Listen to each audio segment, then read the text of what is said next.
The Syrian army commanders defected before Homs happened, and they started working with the people. And then they started getting bombed, and their whole city was besieged, and it started the refugee crisis. If the country's own army is pulling out to support these people, why aren't you on board at that point?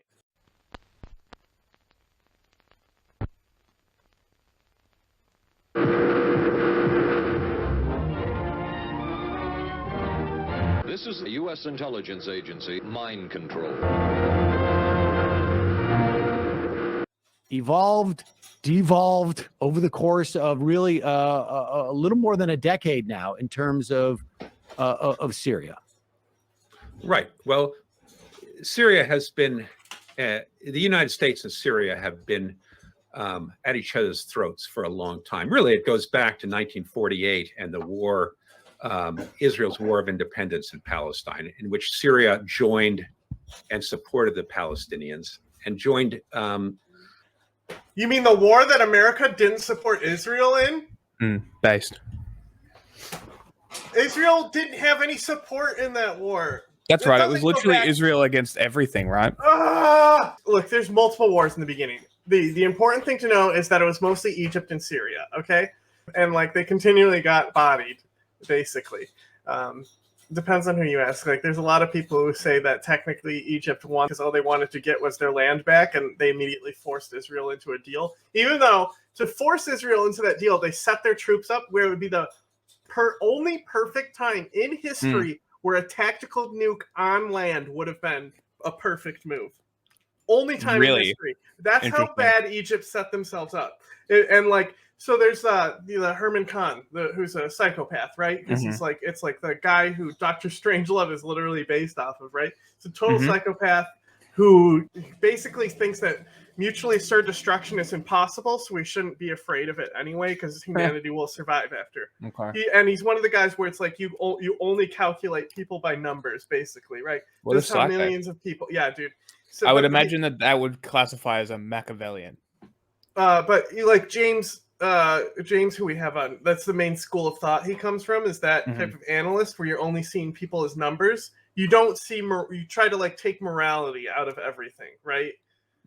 And try to be as objective as possible and only see people as numbers. It's not necessarily a great school of thought, but it's a necessary one that is sometimes really useful to have somebody in that school of thought. Yeah. But it's not like it's a practical school of thought at the same time. So in that war in Israel, where Egypt set up on both sides of the Sinai, right? I put it in the James video. It's an interview with that guy. And he said there had to be a discussion about a bomb being used there. There couldn't not have been. There had to be an advisor who comes from the same school. From Israel? Yes, because Israel had the bomb at this point, right? But so that early.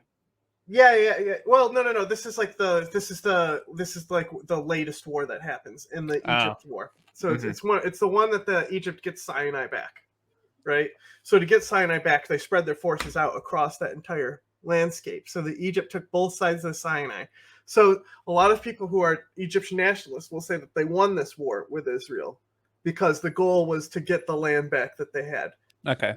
But in order to achieve that victory, Syria failed their side of it. They tried to do a surprise attack and absolutely bodied. So it was clearly more goals were intended. So Syria was doing like the air campaign. They got totally destroyed because they're Syria. So Egypt set themselves up on both sides of the Sinai where they were so spread out with their forces that Khan is saying that there had to have been a discussion. There had to have been a strategist there who said we should nuke them because of how they were set up. It's the only time in history. The second time that he brings up after that is Britain in the fucking naval nuke. Right in the Falkland Walls. In the Falklands, he brings up that had to have. Those are two events that he brings up as examples of when somebody had to bring up that a nuclear option would have been a good option. Because if you know anything about nukes, they're just a bomb. They're not going to end the world. They're just a bomb. Which is kind of so hypothetically, if Israel had done that, what year would it have been, and what would the consequences have been? It's like it's before 1979 because there's not peace yet. So it's like so there's like Yom Kippur War, 7-Day War. So I think this one is Yom Kippur War. Ace would know. 1973. Oh, what's funny is North Korea is also involved in this war. Weird. I remember I brought this up before. How there's a meme and about North Korea looking for wars. Yeah. That it has no business getting involved with. I found the meme in my screenshots, and I think I moved it to my meme folder. Oh, I did. Okay, it's only a small screenshot. We'll start this. Do you think Israel would have been wiped off the map had they used it? That's a good question. Because surely they couldn't have had more than one. Why would they need a second one? Sure, but like Egypt, surely Egypt would literally be done. Egypt wouldn't be a country after that. Their entire military would be destroyed. Their entire ground force in one blast. Israel has them after that. Peace is achieved. They take Egypt after that, you know? And, but do you not think that the entire Middle East would have just descended on and Israel? That's what Khan's argument was, is that's why they didn't do it. Is that one of these days, one of my neighbors is going to get one of these bombs. So we should think about. So he's talking about the nuclear taboo, because the first time because there's Hiroshima, which kind of like falls out of it, but now ever since ever since Eisenhower, people think that if a nuke is used, it's like world ending. So the nuclear threat is more powerful than the nuclear bomb now, right? Yeah. Once the taboo is broken, it's just you only have nuclear bombs, and then you don't really get the power of the nuclear threat. Yeah. So you naturally don't want to drop a bomb because you want the nuclear taboo to keep alive. So he was saying that it would be best not for Israel to break the nuclear taboo at that point. Yeah, it makes sense. And this is what, like, as soon as a nuke is used, they are free reign. Yeah. Right. Yeah. So, and especially on the ground, but it's and as you always say, it's more likely to happen in a naval battle, which is why if it's going to happen, we're going to see China, America. But his whole point is that somebody had to have at least brought it up. A military strategist in this zone would have brought it up. And this guy would know better than anyone of somebody who comes from his school of thought where they would bring it up. But this was the meme, right? North Korea trying to find more armed conflicts to get involved with for no reason. Yom Kippur, Angola Civil War, Estonia, Somali border war, United States invasion of Panama, Ugandan Bush War, Ethiopian Civil War, Simba Rebellion, and Yemeni Civil War. What do they gain from it? I don't know. It doesn't make any sense. Literally get involved with for no reason. Yeah, it doesn't make any sense. Well, maybe it's the Orwell theory that they have to make themselves poor. So that is like the dumbest Orwellian theme to me, is that like you have to go to war to make your country poor. Yeah. Okay. Just invent hypercapitalism. In opposition to Israel. And this caused relations between Syria and the United States really to go south. And it's been a bumpy ride ever since. In 2011, the major uprising against Assad started, and which turned into a civil war. And Assad hammered the opposition. Very quickly, the United States thought that Assad would fall the way that Gaddafi did and the way the Tunisian president had, and that this would be part of the Arab Spring, that democracy in the Middle East was aborting, and that they could get rid of this thorn in their side. But it didn't turn out. It didn't turn out so well. Gaddafi fell as a function of. Okay. So it's the first Arab-Israeli war. Okay, so this happened in 1948 to 1949. The first Arab-Israeli war. Okay. And it is the one with the 5 Arab nations invaded the former Palestine Mandate.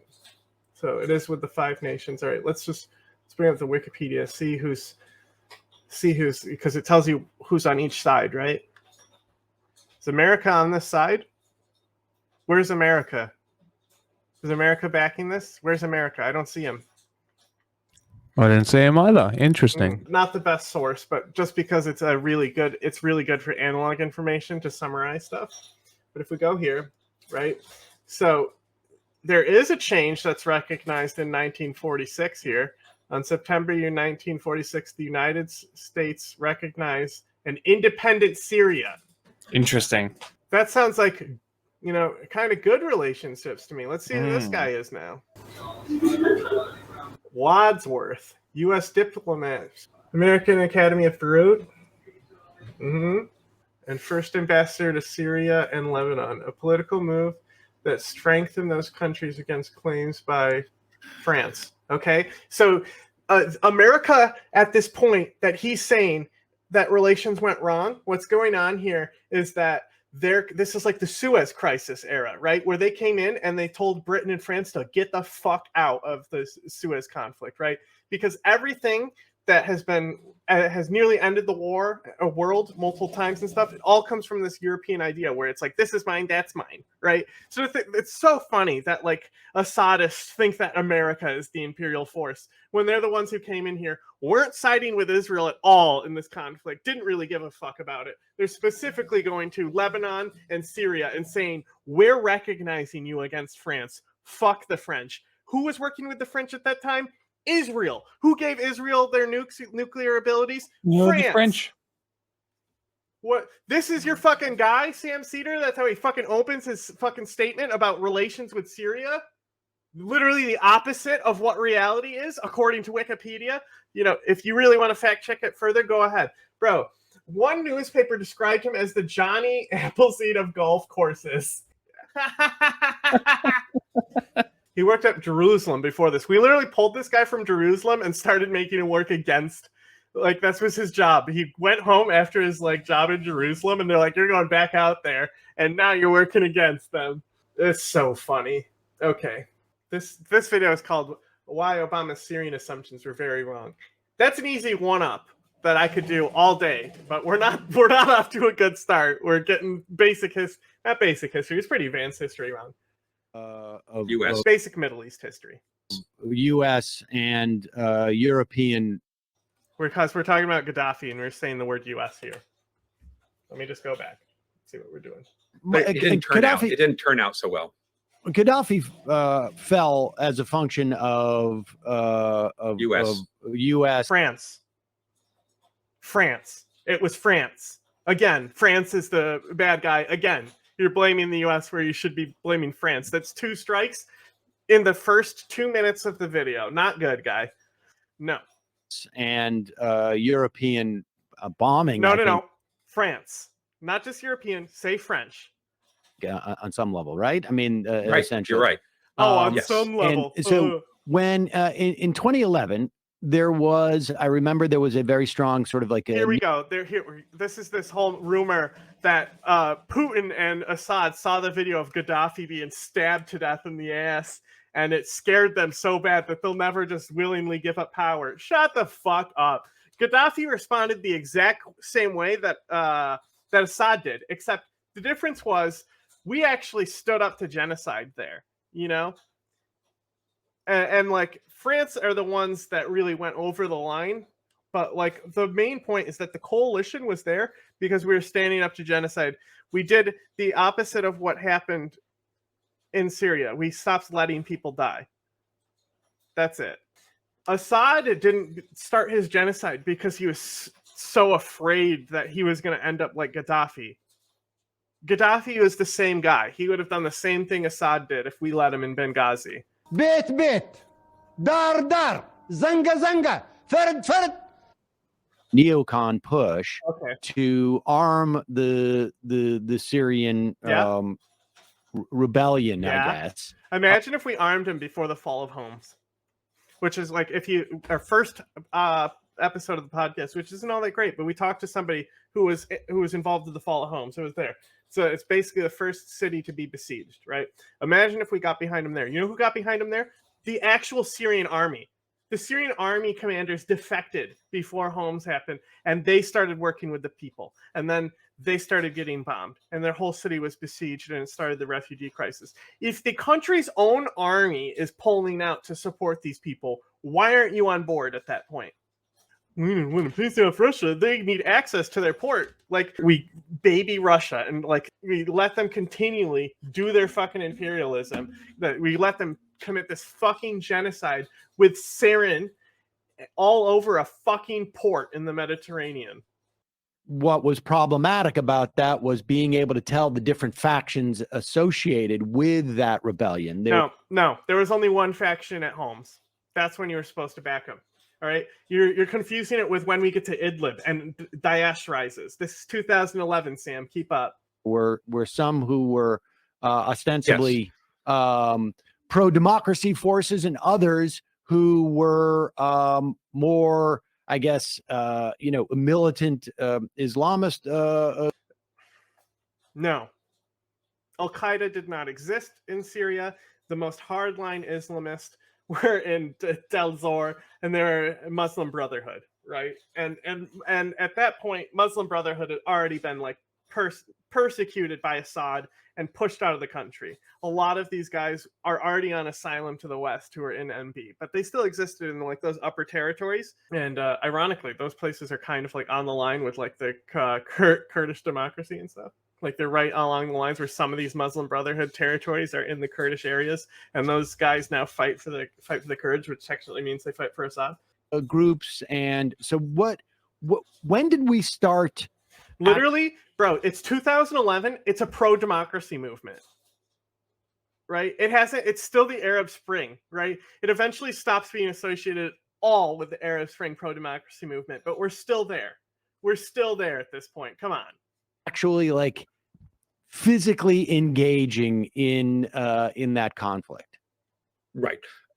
President Obama was very reluctant to get America involved in the fighting. And he said in 2011, September, he said Assad should step aside. But the next sentence, which nobody remembers, was that, but America's not going to make him do it. So this was sort of a contradictory message. No, it's not. Did you sleep through the Iraq War?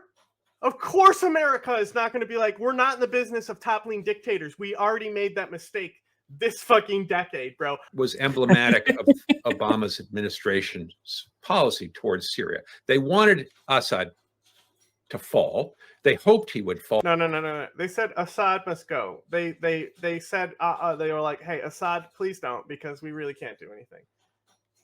The fall is a strong word. Fall implies that there's like a collapse after. You know, like I think America would have preferred maybe a Euromaidan type situation to happen, but you know, guess who doesn't get to decide what happens? America. Funny that. All on his own as a product of this uprising, but they didn't want to get deeply involved. And that led America into many problems in the future, because already in 2012, you see Secretary of Defense saying, you know, we don't want the Syrian army to collapse because the chemical weapons might get into the hands of Hezbollah. And then by 2000, Hezbollah was there handling the chemical weapons at that time, you know? Like they were fighting on behalf of the Syrian army at that time. They needed to call in Hezbollah because their whole army defected. In 2013, Mike Morrell, the thing is, I'm sure they said that as like a front to get out of something, right? You know, like they say it all the time, like, oh, surely we don't want bad weapons to fall in the wrong hands. They say it as a front all the time. Deputy director of the CIA went on 60 Minutes and gave a long interview in which he said, we don't want the Syrian army to collapse or to be destroyed because Syria might break apart, or even worse, that Libya. Islamist factions, the jihadists like al-Qeada, would take Damascus. And that became the major fear, that the radicals were much stronger than the liberal Syrians. They had militias. No. Come on, man. Just think about what was going on at the time. ISIS hadn't rose yet, right? Obama's running on a platform to get the troops out of the Middle East. Why would he want to tie himself down back into Syria?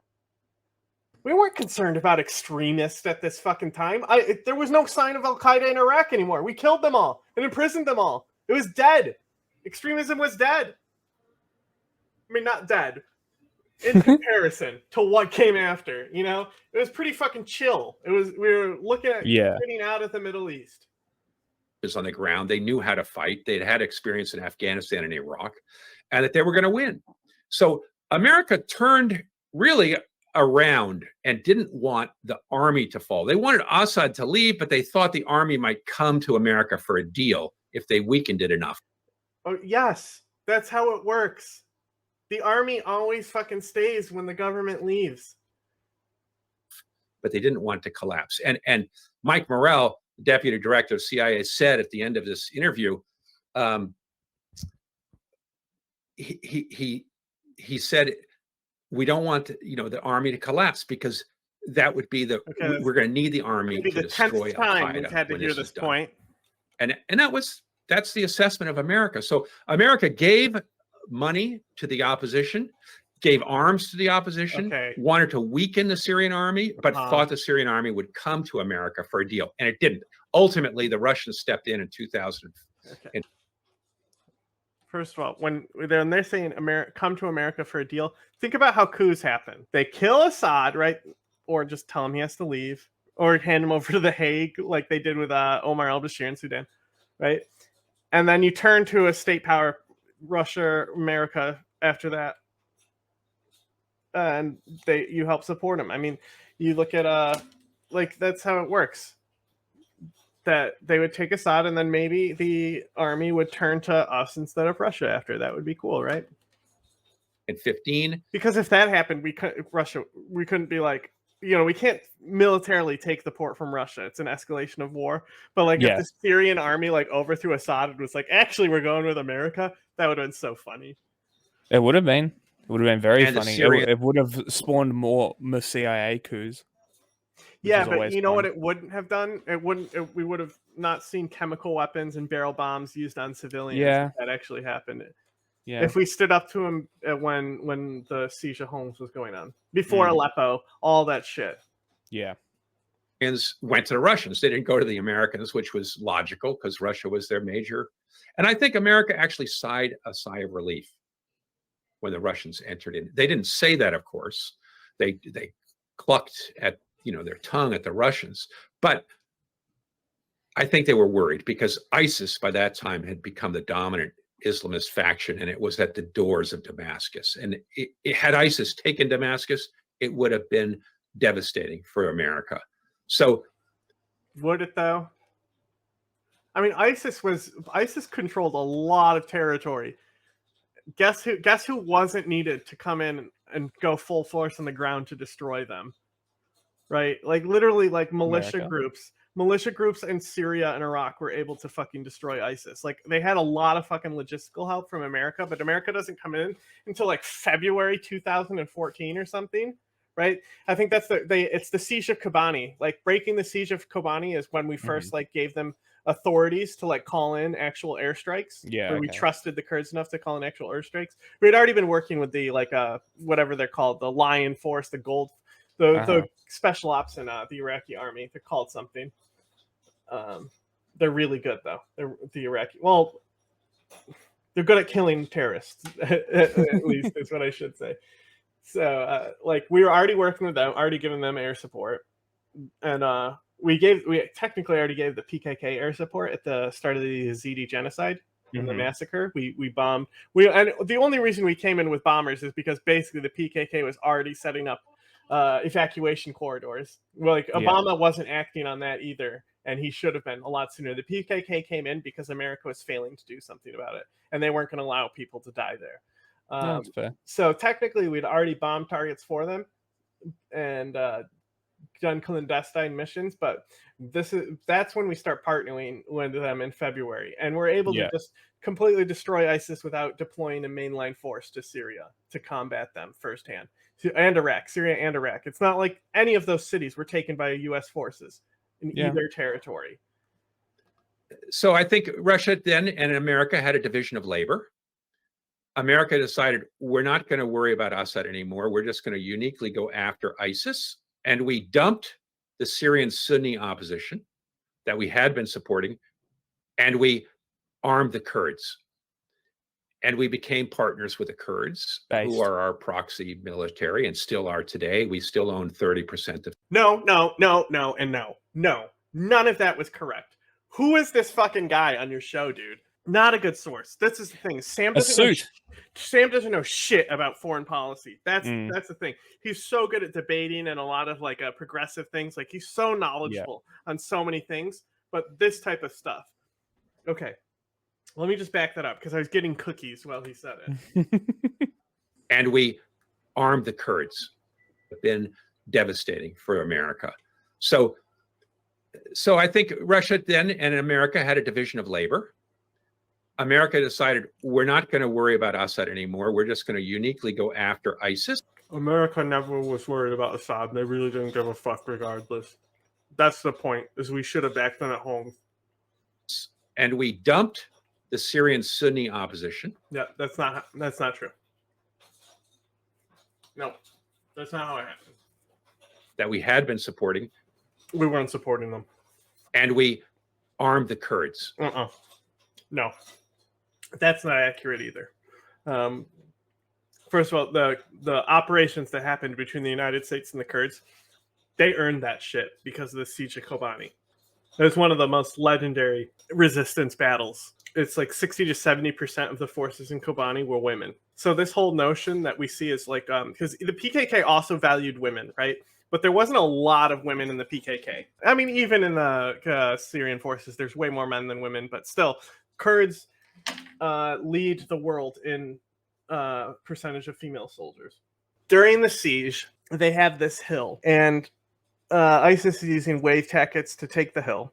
And we don't know exactly what goes down here. There's a lot of historical embellishment here because we don't know exactly what happened because the only witnesses were ISIS.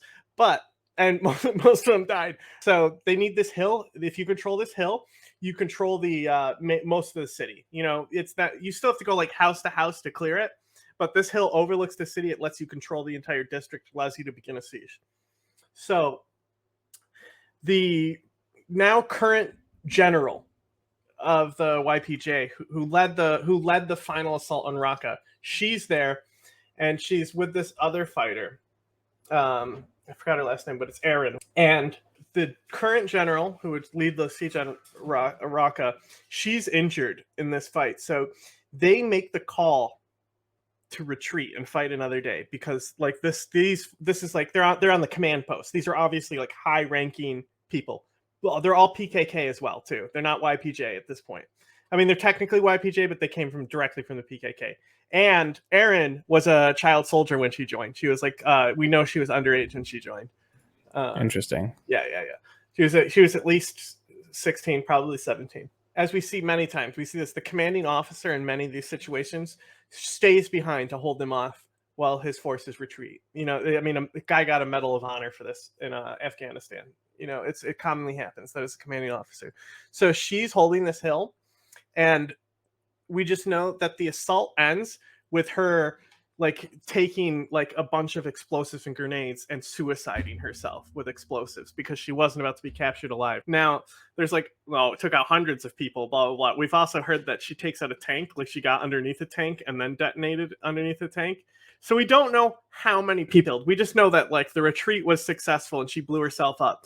And it was the first person to do that. It was the first person to suicide bomb themselves.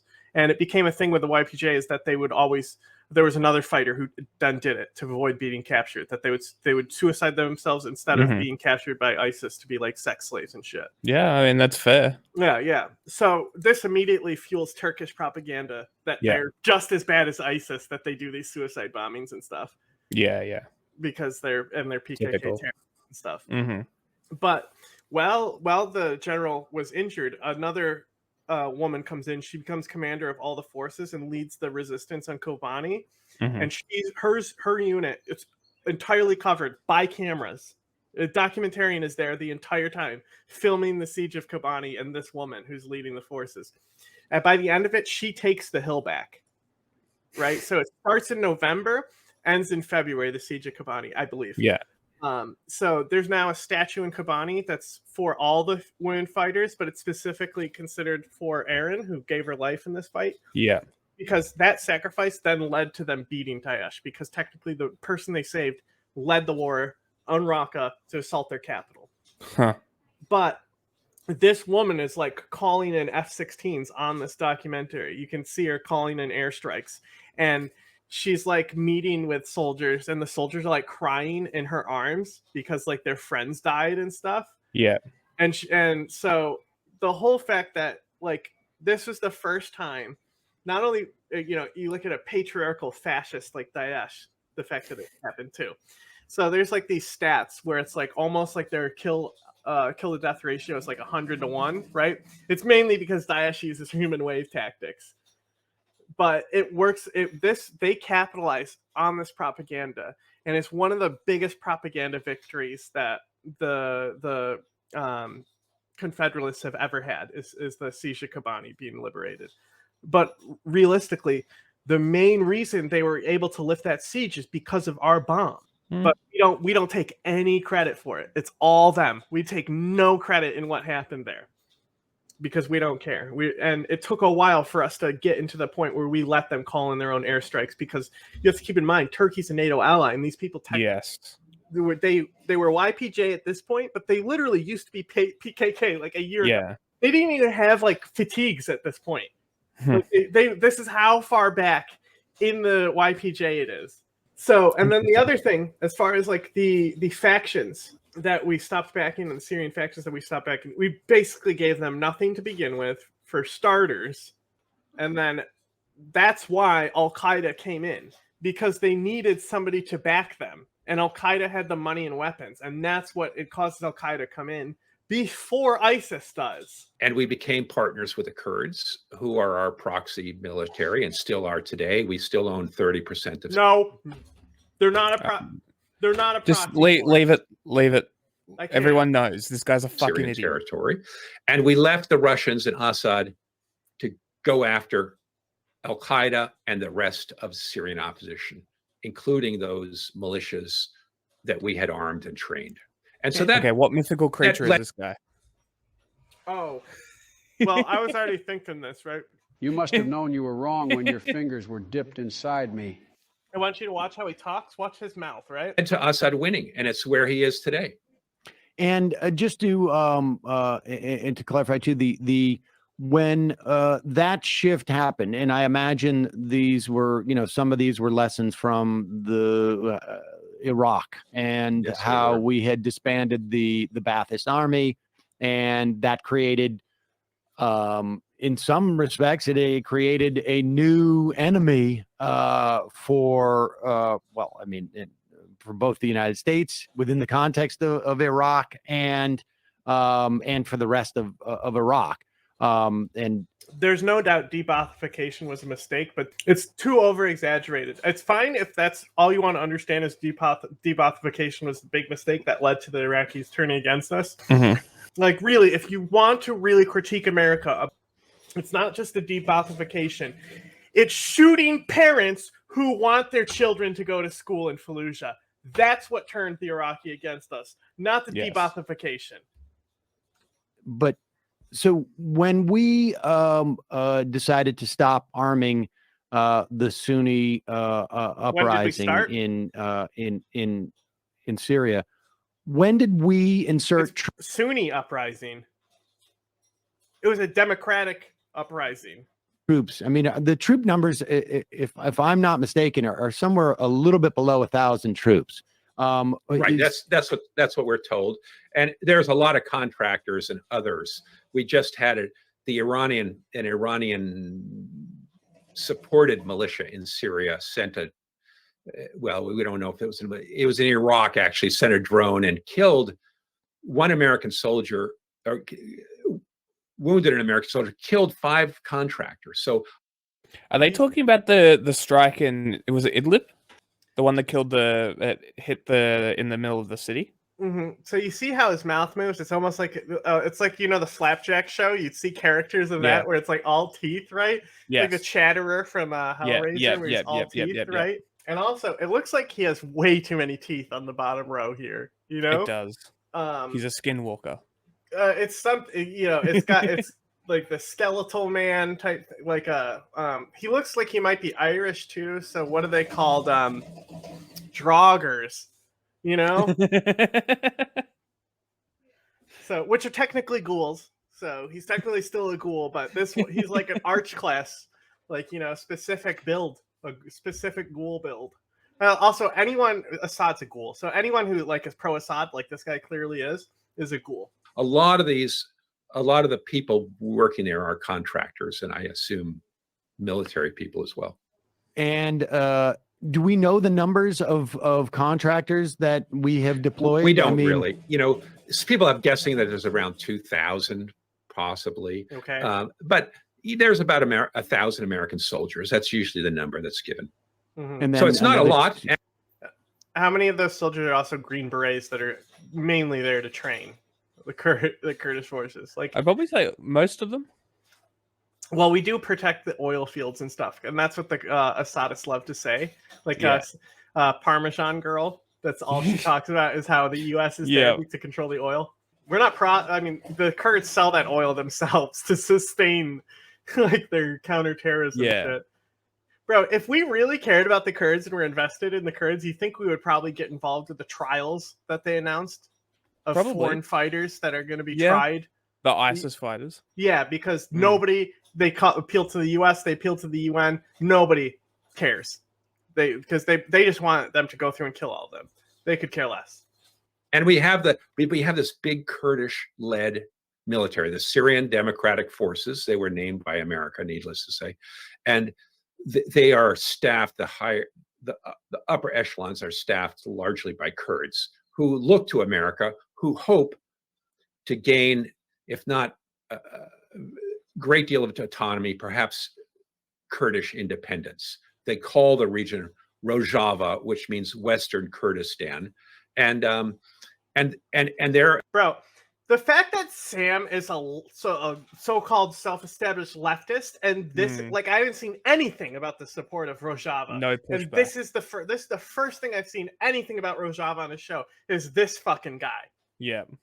And it's so America's their Rojava. protector. Fuck you. It is Rojava, you motherfucker. Well, also they don't like it being called Rojava, right? Because they don't want to be they don't want to just say Kurds, right? They want to they want inclusive. So they say it's the autonomous administration of Northeast Syria. They're not even recognizing that they're not Syria. They're not saying they're a Kurdish state. They're literally saying they're Syria. That's the point now. The moment America leaves, they will have to make a deal with Assad, who will eliminate. They did. Their Have they independent not already? militia That's what happened. and bring them Jesus back under Christ. state control, and that's what they're worried about. Who will eliminate their independent militia and bring them back under state control, and that's what they're worried about. Okay, and so that's about Trump literally caused that. Not a single bit of pushback from Sam. 30% of the territory up in the Northeast that we are helping the Kurds essentially maintain there. Okay, that was accurate. You know, help 30%. Like he's not even debating the guy, but he's literally saying it more. He didn't absorb anything the guy said. I guess he's at least saying it accurately. Helping them maintain would be an accurate phrasing, not a proxy force. So yes, and it's got most of the oil. It's got most of Syria's oil. Here we go. Which we raised. Called it the Syrian army, and with these Russian soldiers as well. They were militiamen. They weren't part of the Russian army. And Wagner. I was going to say, is he talking about Wagner? He's going to talk about. I bet you he's going to talk about the gas field where we bombed the fuck out of him. Let's see if I'm right again. We killed about 200 Russians in a race for these oil wells. And I'm the best, dude. That's so I'm the fucking best. And you know what? Good. Fuck them. America got them as ISIS, which owned them at the time, was collapsing. Everybody was trying to get the oil because they knew that was going to be key to sustaining the future of Syria. America got it, and that's what largely funds the Kurdish military. The Kurds got it. We just help them protect the resources in the Northeast. So it's not that much money for America to remain there. That guy was fucking awful. Chill.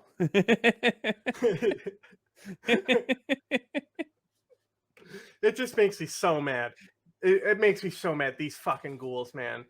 Like, think about what we have seen from. I spent so long convincing myself that covering what was happening in Syria was making a difference. I spent so long convincing myself the trauma that I was going through every day, seeing fucking children without brains in their fucking head. Yeah. Right? Every single day.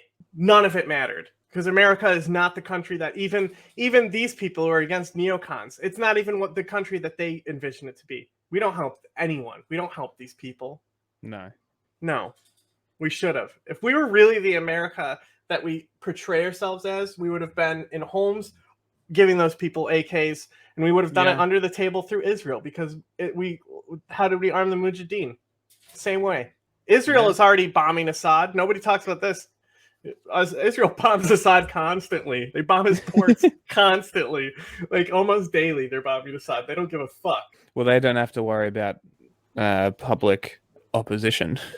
They're also Not really. They're also technically like at war with Iran and shit, you know? Still. It's not like they have to worry about escalations. Iran is already doing everything it can to fight Israel, which is not a lot.